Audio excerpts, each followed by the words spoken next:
Os suínos são animais sensíveis ao estresse e fatores como mudanças no ambiente, manejo e dietas inadequados, transporte e condições de alojamento deficientes podem desencadear respostas de estresse nesses animais. E essa relação pode afetar a composição e diversidade da microbiota intestinal dos suínos, por exemplo. Para entender melhor qual a relação entre o estresse e a saúde intestinal dos suínos, eu convido o zootecnista e professor do Departamento de Zootecnia da Universidade Federal de Lavras, Vinícius Cantarelli, que já está aqui comigo. Bom dia, Vinícius, tudo bem? Seja bem-vindo. Bom dia, Juliana. Obrigado aí pela oportunidade.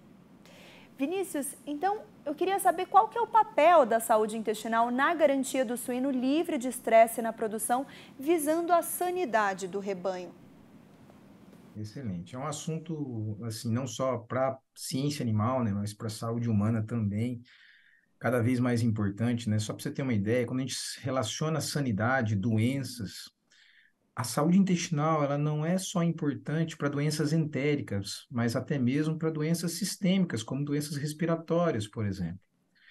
E o porquê disso? Vamos imaginar que 70 a 75% do sistema imune está associado à mucosa intestinal. Então, o que acontece ali no trato gastrointestinal como um todo, ou seja, por exemplo, a relação microbiota, mucosa e outros órgãos, afeta de forma sistêmica a saúde do suíno. Então, por exemplo, nós podemos ter sim uma relação entre uma boa microbiota intestinal e uma proteção a doenças respiratórias muito melhor, até mesmo doenças no trato reprodutivo, enfim. Então, ela é bastante importante, sim. E na criação de suínos, existem diversos manejos que podem ser estressantes para os animais, como os que eu falei no começo, como o desmame dos leitões também. Como que isso pode afetar a saúde intestinal do rebanho? Sem dúvida.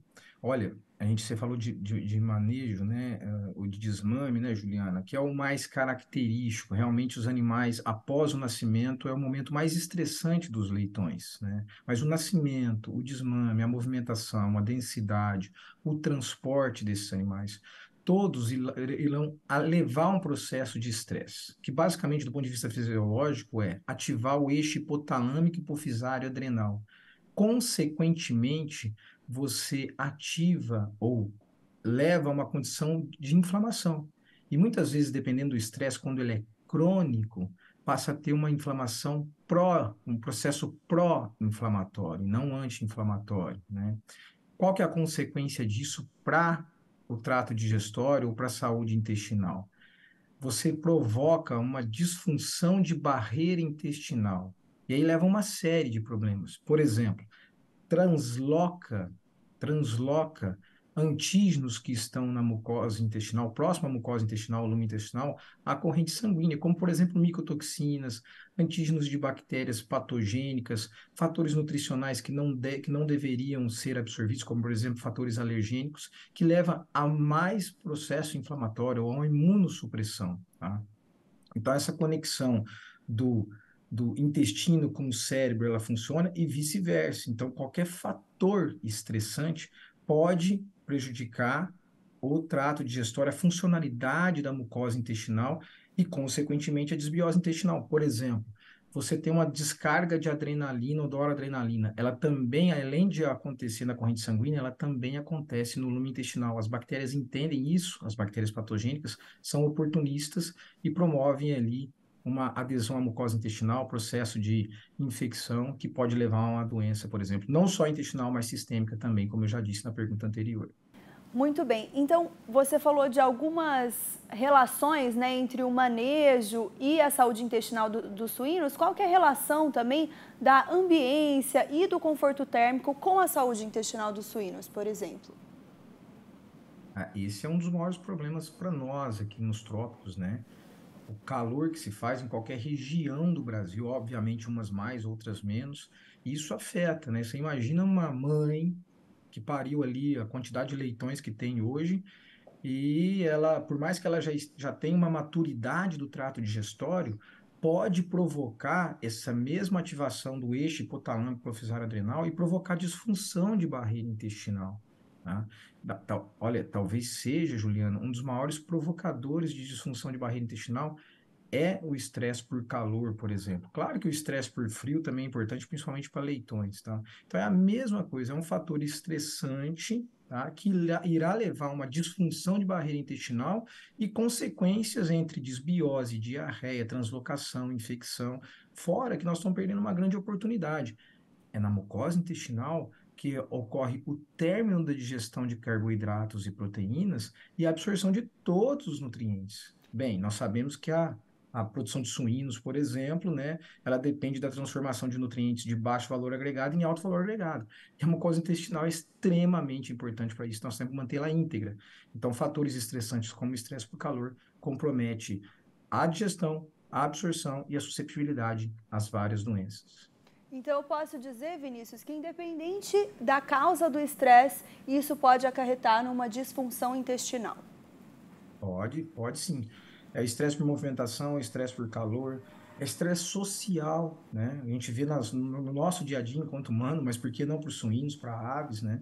Então, todos esses fatores, principalmente fatores estressantes crônicos, levam a problemas mais sérios na mucosa intestinal, na funcionalidade do trato digestório, que pode levar a vários tipos de doenças. Entendido.